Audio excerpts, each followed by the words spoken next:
श्रीमन नारायण जय भाष्यकार। रामानंद स्वामी जी कहते हैं कहीं कहीं वेद नहीं, कहीं कहीं भावना भी प्रमाण मानी जाती है। एतश्चानादि सिद्धम अनुभव विवाद। रामानंद स्वामी जी कहते हैं अनंत काल से जीव अपने आप को अपना ही समझता है। भगवान ने कहा रामानुज तुम मेरे हो। रामानंद स्वामी जी ने कहा भगवान कोई आप प्रमाण बताएं। तो फिर भगवान ने कहा गीता दिशु मम वेदता। गीता आदि शास्त्रों में मैंने कहा है ममई वांसो जीवलोके जीवभूत सनातन, जीव मेरा है।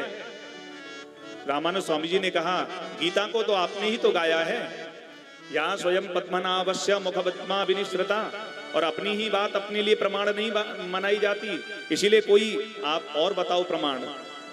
कोत्र साक्षी, इसमें साक्षी कौन है? रामानंद स्वामी जी ने कहा कोई साक्षी है इसमें आपकी बात में? तो बोला हाँ साक्षी हैं।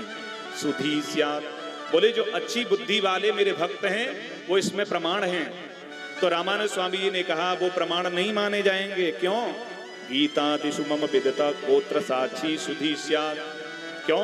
क्योंकि हंतत पक्षपाती, वो तो आपके पक्षपाती हैं, आपके नाम का खाते हैं, इसीलिए आपकी बड़ाई करेंगे वो। और कोई प्रमाण बताओ। भगवान वेंकटेश तर्क में हार गए।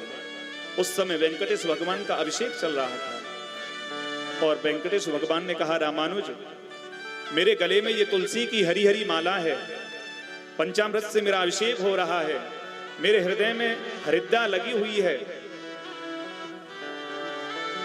हे रामानुज मैं इस तुलसी की माला को स्पर्श करके इस हरिद्रा को साक्षी बना करके कहता हूं कि रामानुज जीव मेरे हैं। तो रामानंद स्वामी जी यही कहलवाना चाहते थे कि मैं अकेला आपका नहीं हूं, समस्त जीव आपके हैं।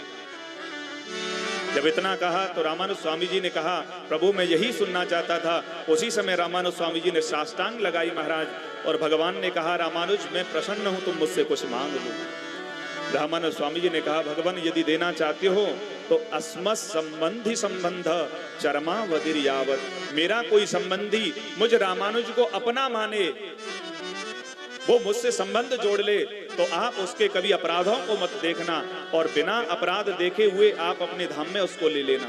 ये रामानंद स्वामी जी की भावना बना। वही ये लक्ष्मण जी जीवाचार्य रामानंद स्वामी जी बन के आए।